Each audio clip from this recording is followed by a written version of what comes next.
Hi, Kiwi. Alright, we are picking up right where we left off at the Chapter 6 B-side. We're gonna go ahead and track down our battle and fight, and hopefully can clear this in not too long a period of time.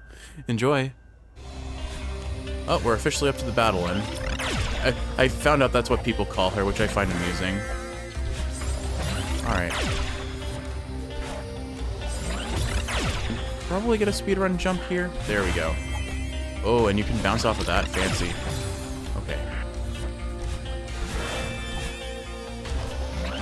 Oh, right. I forgot there's a speedrun tech that lets you, keep some of your forward momentum, or your upward momentum, maybe, by,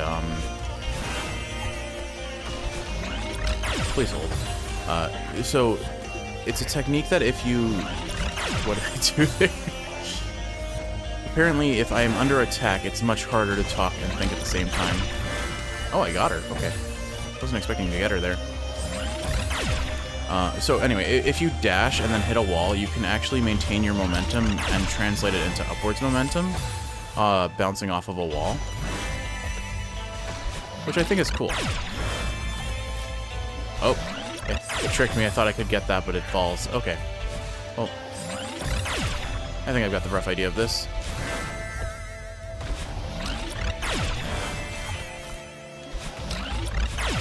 Okay, that feels pretty good. Ooh, okay. That felt fancy. That felt very fancy. Oh, you can throw fireballs now. Alright, ooh. This is probably going to take a bit from me. I'm going to need to dash upwards and to the right for this one. Yeah. And I can do that. Oh, no. Oh, this is tight. Maybe not as tight as I think, because that was too early.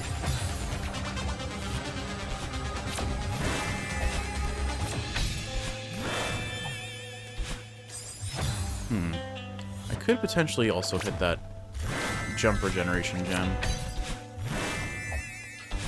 I think if I wonder if I dash fast enough if I can get there without needing anything, honestly. No, it doesn't seem. Oh, it does. Okay, cool. Nice. Can speed along that. Excuse me, ma'am. Ma'am. Calm your lasers. And I will calm myself from jumping into these spikes. So we must be on, like, the last third of this, though, because she only showed up at the end in the original level. Anyway. So, more Fire Emblem Three Houses commentary. Let's see.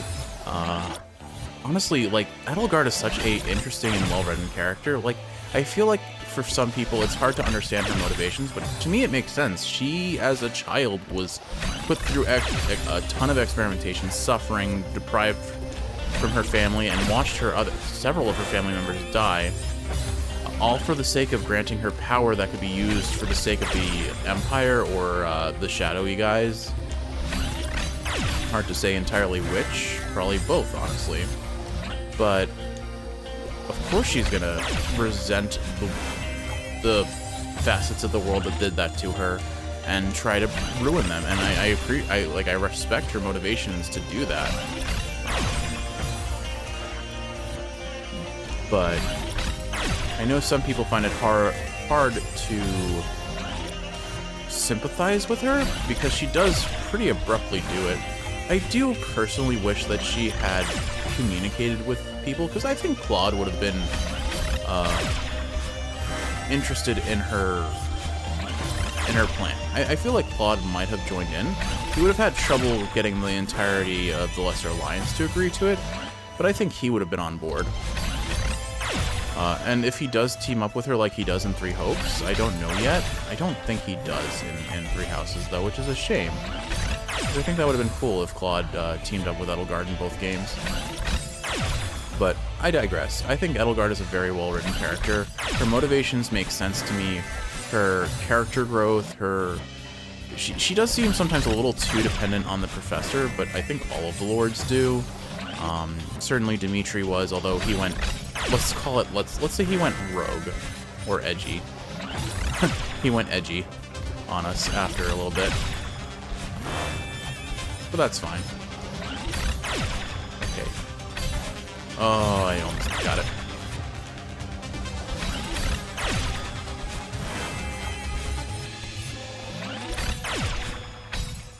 I use this? I can. Aha. Oh no. Is that what I was I supposed to get the feather there? Dodge that laser last second. I suspect I don't need to grab the feather here to get to her, because it doesn't look like it respawns. And I'd rather have it for getting to her next spot. So let's try this. Claude is a fun character, though. We've been, like, having a bunch of conversations about which character would do what if they were, like... it just feels like they are effectively college-age students. And, I mean, they are. They're, like... before the time skip, they're, like, 18, most of them. I think Lysithea was 15, so... Alright, little prodigy... Nope, don't call her little. Don't call her young. But... like, Lysithea is the outlier there. Most of the kids are college age. There we go. Oh, we're going down. Oh, we're not going... No! Oh, I didn't think she was going to break the wall. Oh, I had that. Darn. Unfortunate. Oh, well. It's not like I can't do this again. Gotcha. Then we grab the feather and get out of here. And this time I know better than to think we're done. We're through. Okay. I wonder how much is left. Ooh, okay, this room looks fancy. Let's try and grab this on the way around, hit her, bounce this way, grab this feather. Oh, okay, we fell a little too fast there. Sorry, I had a moment of what am I doing? In terms of the three lords, I definitely think Edgyguard is my favorite. In terms of favorite character, like I said, Yuri is probably my favorite. In terms of who would be the best at board game night, it would be... So, anyway, that's what I was going to go into. Just randomly talking about board game night. We like to create scenarios that, like, these guys are effectively college students. What if they lived normal lives? What would they do? What would it be like? And so one of our favorite headcanons are like, or one of our favorite things to do as far as headcanons are concerned is like, what would these guys do on a party night? Who would be the party characters? Obviously Hilda. I genuinely believe Edgyguard would be a party gal, which is probably hard to believe, but I feel it in my heart of hearts that Edgyguard would party hard if she wanted to. She would definitely be like the rich girl trope who like holds the best party sort of thing, and Hubert would be her right hand man doing that for sure. I mean, Hubert is Hubert. There's not a single person he loves more than Edgyguard, except for Violet if you get that far. I digress. Also, I have to say this here. I have been enjoying creating nicknames for all the characters, particularly Hubert, because I call him Bertbert. It was based on, in Three Hopes and in Three Houses, as we've discovered, Happy calls Hubert the Bert, which is in its own right hilarious. But I like the, I started calling him Bertbert, and you hate it, and that makes it so much funnier to me.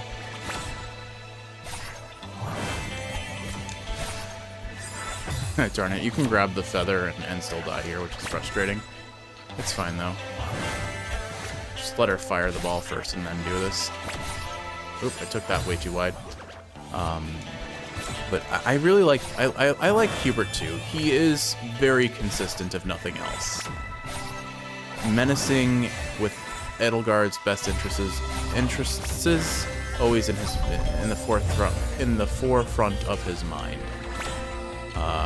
Although he definitely sometimes acts without Edgyguard's consent, which I'm not a fan of. But they address that in a support conversation, which I do like.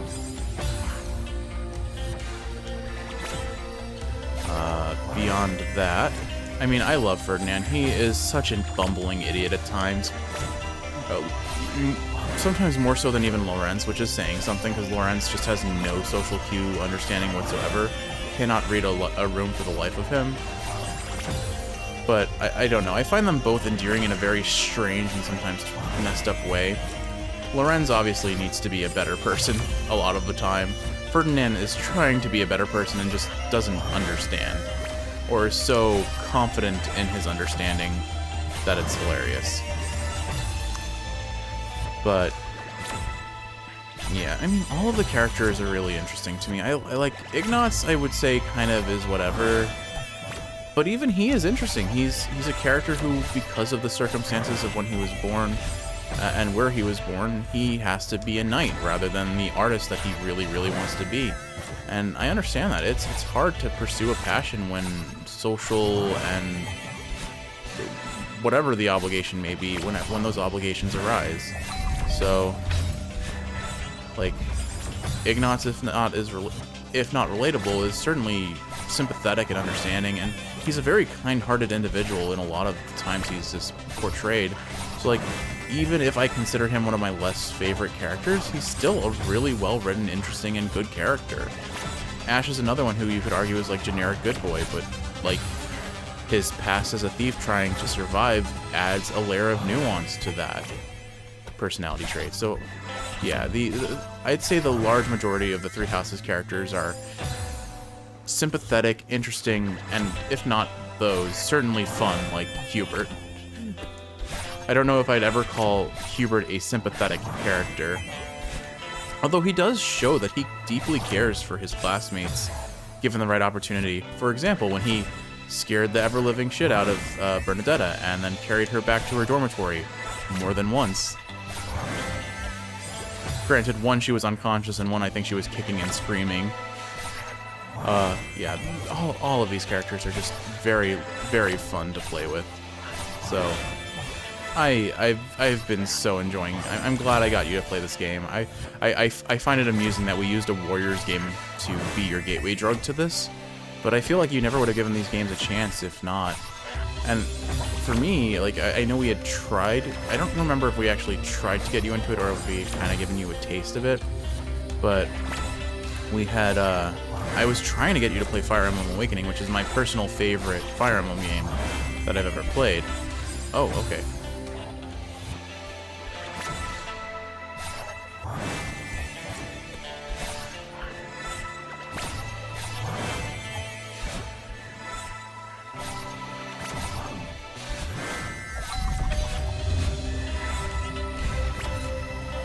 Woo, we did it! Okay, we're back to lasers. Cool. Oh, lasers and fireballs. Fantastic. Oh, dear me. I don't think we must not have too much left of this, though. Okay, it would be cool if I could just get past these spikes, though. So much for that. Anyway, what else can I say? I guess I can just kind of give my thoughts on each of the characters. So I already talked about Edgyguard. I love how she's written. I think she's a cool-headed, but not always. Like she definitely responds to emotions pretty heavily, and she tries to connect with other people. She just knows that it is her duty to put her empire and the future of her land before those relationships in some instances. Hubert is cunning, cold, calculating.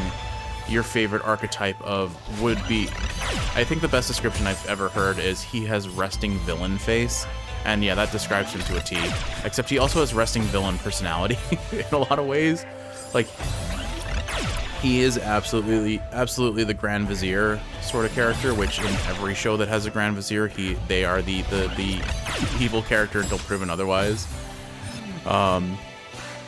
He has pretend eyebrows. If you look at it, I know it looks like he has eyebrows, but those could just also be his, like, the line of his eye sockets. And so, depending on how you want to view that image, you may never be able to unsee it again.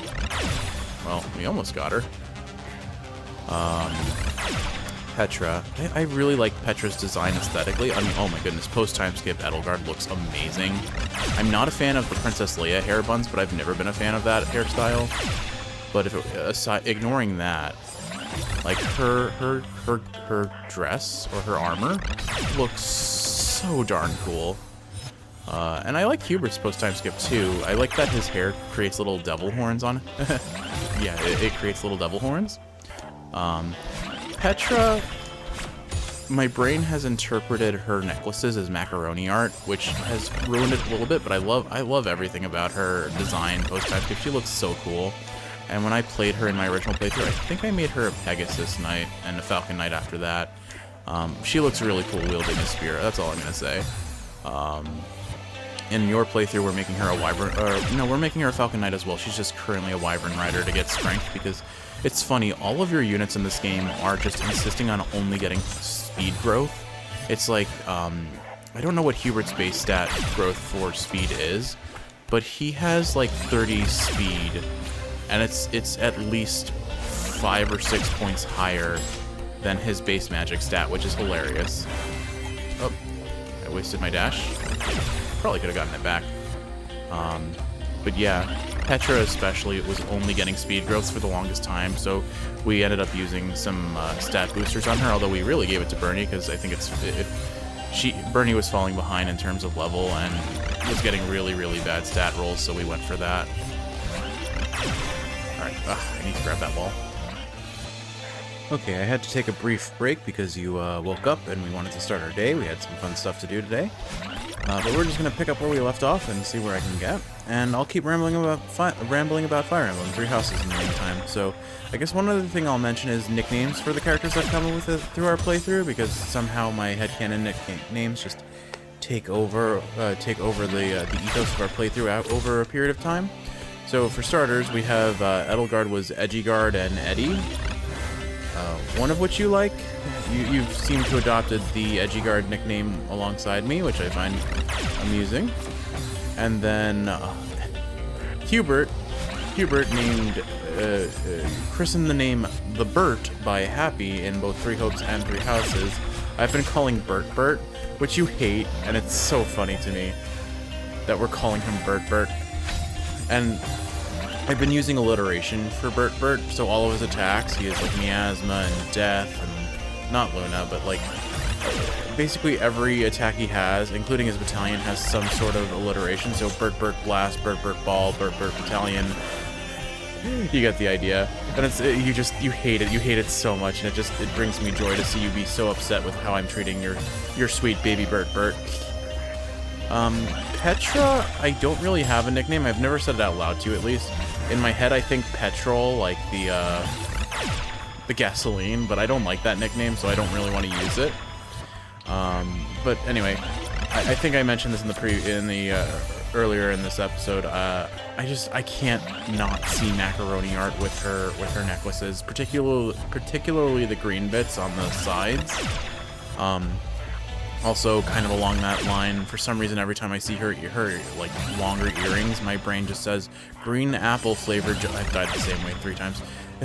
Oh goodness, my brain sees green apple flavored Jolly Ranchers, which is inherently wrong, and I am sorry for everything that I have done to Petra, because like I don't know why, but all of her designs I have thought of food with. Like her hair before the time skip, I just see a bread. I just see a baguette, not a baguette, but like a French braided bread. But I think I do the same thing with Ingrid, so that's not specific to Petra. It's just that hairstyle inherently reminds me of bread. Anyway, oh my goodness, I can't believe I didn't make that. Alright, next up, Caspar. My nickname for him is Scrappy Doo, because he literally has the personality of Scrappy Doo. He's just screaming, "Let me at him, let me at him." He embodies that persona. Right, we got this. Well, there's Jeff having confidence and getting karma as usual. But it's interesting. Caspar was never a character in my original playthrough that I had any interest in. I never really used him as a unit because I read he was a bad unit overall. And I guess in some aspects, character stats in these sorts of games do affect my decision to use them or not. I'm trying not to do that since, again, they are written as they are. They deserve more. They deserve their chance to shine. What bothers me the most about Caspar is that apparently he and Lorenz share the same voice actor, which blew my mind when I found that out. Because those guys are so diametrically different to me that it just feels wrong to even, like, associate them in any capacity. Gosh, I got stuck on the wall there. But I've come to like Caspar a bit more, but I would say he's one of my less favorite characters. I don't inherently dislike him, but I still don't think I would use him in my playthrough personally. I very much respect what you're planning on doing with having all of the characters be used for the individual playthrough houses that you're on. So you managed to recruit every recruitable unit in the game, that could be used during the Black Eagles playthrough, but you're still choosing to use the house, the main people from the house. Oh my goodness. And yeah, so we've gotten to know Caspar a little bit better. I think his relationship to Petra is particularly interesting, since his father played a direct role in killing Petra's people. I think that's a very interesting direction to take their relationship.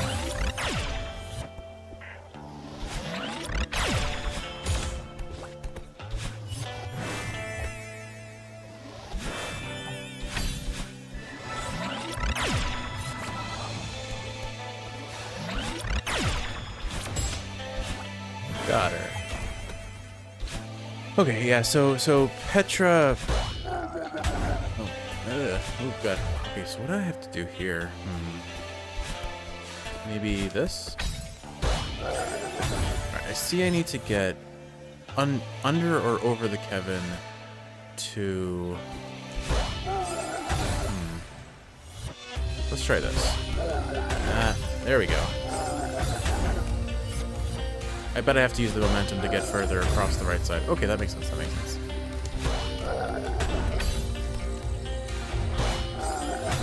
I need to get low, otherwise he'll knock me into the ceiling. Okay. There we go. Alright. Just need a little bit more momentum. That's not how we get that momentum. Alright, I just have to get the motions for this one. Goodbye, Madeline. Oh my goodness, Chroma is screaming for you. You're in the shower currently, so Chroma is very alarmed by the situation. There we go. Oh, a little too hard there.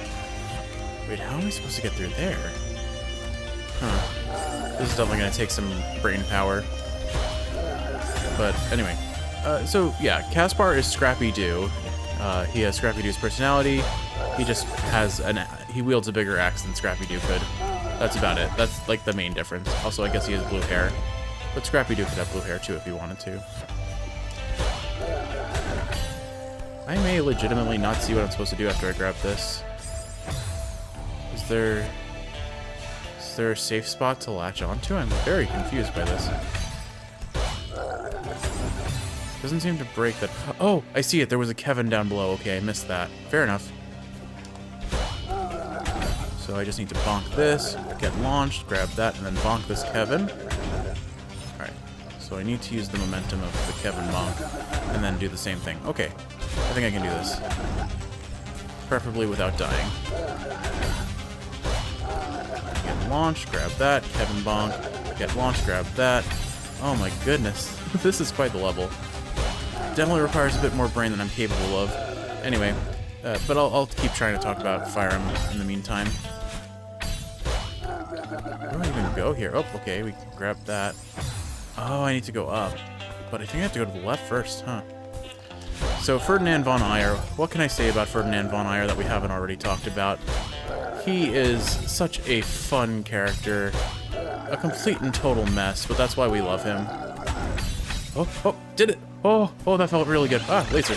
Okay, but, yeah, he is just a total mess. He's so far up his own butt. In terms of pride, both being a noble, a tea aficionado, he desperately wants to understand others and fails on a fundamental level.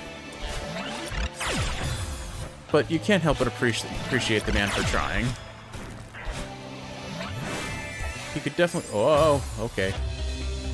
Those blocks start moving around once I hit them, once I hit her. So if I stay low on that, I can probably carry the momentum. But Ferdinand's definitely both of our favorite characters, unquestionably. He's just a total goober. He means well and he causes harm regardless. Unintentionally, but he definitely says the wrong thing a lot of the time. His petty rivalry with Edgyguard is hilarious as well. Like, the amount of fights he starts with her... I think it's his B rank or his A rank support with her, where he's just like, my horse is so much better than your horse. I'm like, oh my god, Ferdinand, literally get off your high horse. He's a mess. He's an absolute mess. And the fact that we've been shipping him with Lorenz since the very first time we may well, maybe not the very first time, but pretty much almost immediately upon interacting in Three Hopes. We've been shipping them ever since, to the point that you needed him to be part of the party. Oh no. Close. What? No. Oh, I saved it. Woo! We did it. But yeah, I think, honestly, Ferdinand and Lorenz was the hardest ship of our entire playthrough, I would say. Particularly in Three Hopes, they were often adjutanted together, if not fighting alongside each other, because Ferdinand is definitely the better of the two in terms of personality. Lorenz's personality is definitely a bit abrasive, to say it nice. But oh my goodness, they were our first and forever hardest ship of this entire game. Oh, I don't think I can salvage this, but I'm gonna try. Nope. There can't be too much more left of this, I suspect. Although I said that like 3 times in the previous video, in the previous section of this video, and I was wrong then too, as it turns out. Right, let's see what this takes us to do. All right, this feels doable. Whoa, almost got that fireball. Wow. I'm a little disappointed that that's what took me out.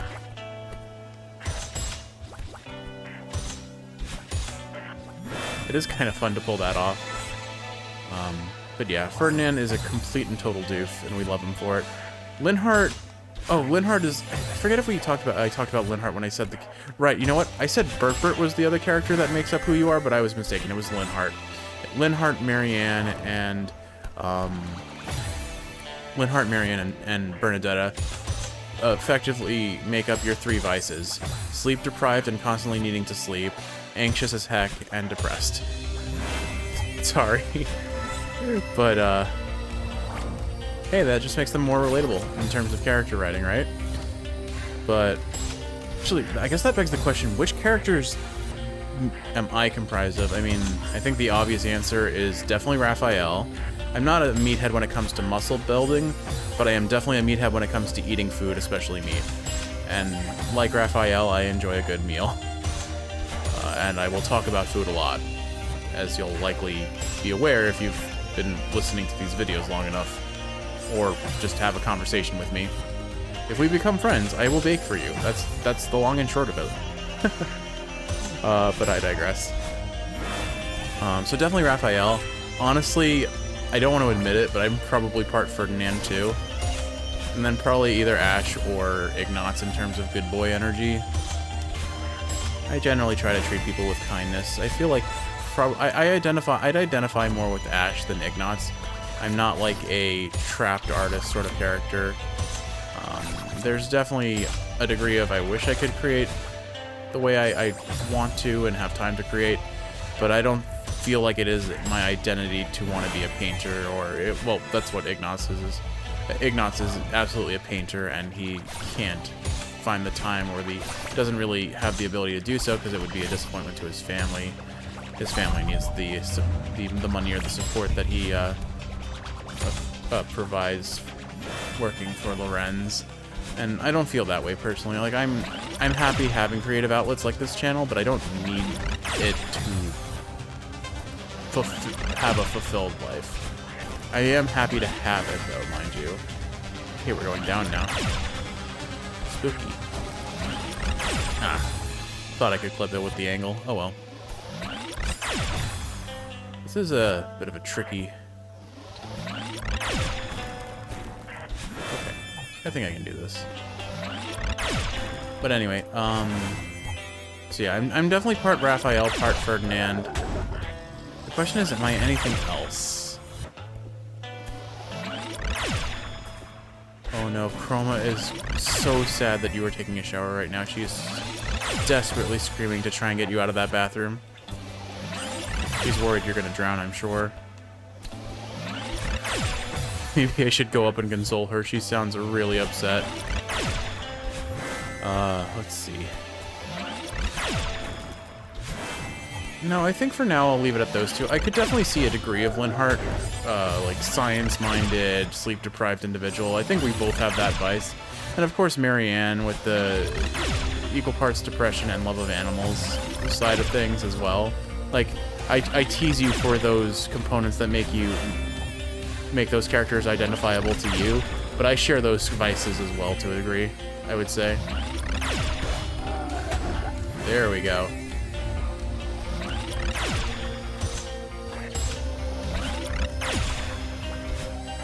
Oh no, I almost got her. I was just a little bit off. I wonder if I can reverse wave dash off of that, but I'm not going to try. I don't think I'm consistent enough at it. Although I guess there's never a better time to try than here. Nah. I don't think there's enough room to do it. Or at least I don't have enough room to make it work as someone who doesn't do this often enough. It's fine though. But Lindhart's support logs have actually been really interesting and sweet in a lot of them. And I like him as a character because he's intended to be a pacifist. Obviously, he doesn't get the choice in this world that he is part of.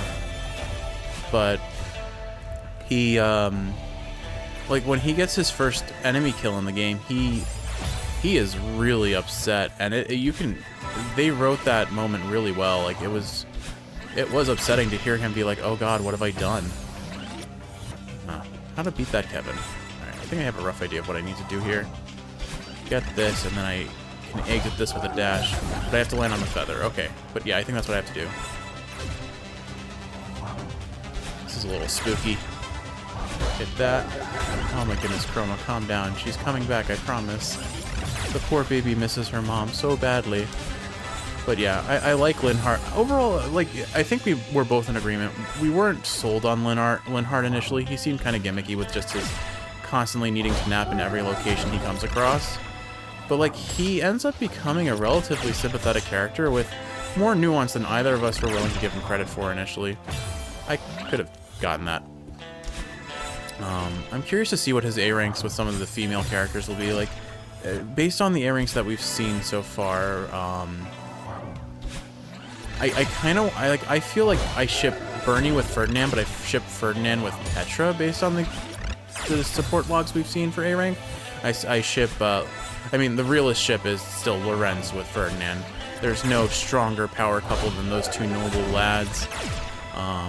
But like in terms of respecting their sexuality, sort of actual shipping. Darn it, close, but not close enough. Ferdinand, I liked his A rank with Petra and kind of him showing his feelings for her. It felt at least. And then I really liked Bernadetta's response to Ferdinand saying, like, if he had known what Bernadetta was like when the arranged marriage was first made. I really liked that support log.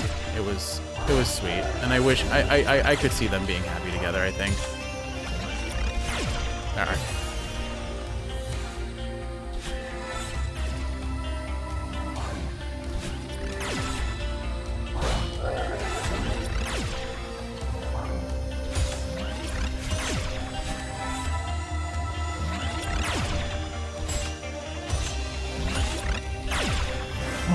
Oh, we did it. Oh, that was fancy. Oh, we made it to the end. Awesome. Well, I guess I was having a moment of forgetting, one, how to keep a beat, but two, Black Eagle characters.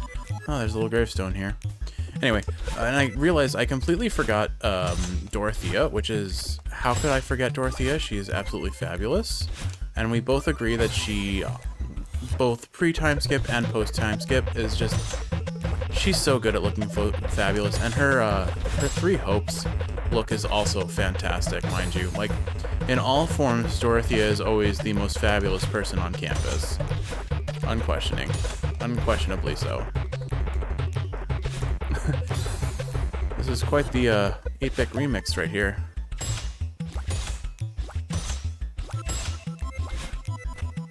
I think what I need to do is hit the right side of that bumper.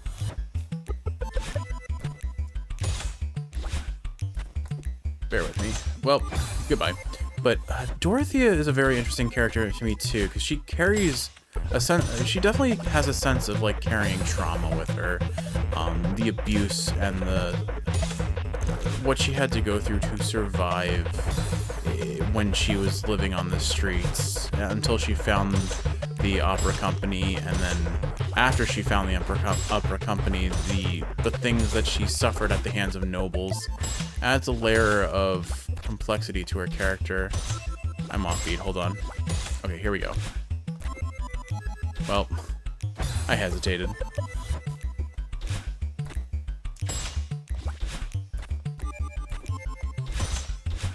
Saved it. There we go. Okay, so I need to get that. Woo! Okay, saved it. That felt fancy. Center of the Earth, complete chapter 6 B-side. We did it, Kiwi. Another victory to the list. Alright, but with all that said, yeah, Doro-T-ah, always fabulous, but her character is very nuanced, and I really, really like the interaction she has with both Edgyguard, Bernadetta, Ferdinand especially, because again, I think I mentioned, I initially shipped her with Ferdinand, because of how they kind of balance each other out. Noble is Ferdinand is a noble with his head up his own butt. I keep saying that, but like all he knows is the noble life, the noble society, and the standard he holds nobles to. And likewise, Doro-T-ah has only had the life of a commoner, maybe put up on a pedestal during her time in the opera, but her perspective on the noble life is not so noble. It's not a noble life. It's kind of a disgusting life to her. And so I thought they balanced each other out very well, but genuinely her ace support with Yuri has been one of my favorites so far. Just them kind of agreeing to sing together and possibly open up, I forget if it was an orphanage or whatever it was, them just putting on like singing for not noble folk. It was a really heartwarming and very sweet A-rank. And we made her your dancer in this playthrough, so of course she's a super important unit. She just makes everyone kill things even better, pretty consistently. Either way, I'm quite enjoying watching you have your Black Eagles playthrough, and I'm looking forward to seeing what comes next for you. Now, I'm not going to do this episode, but I have to mentally prepare myself for next episode. The summit.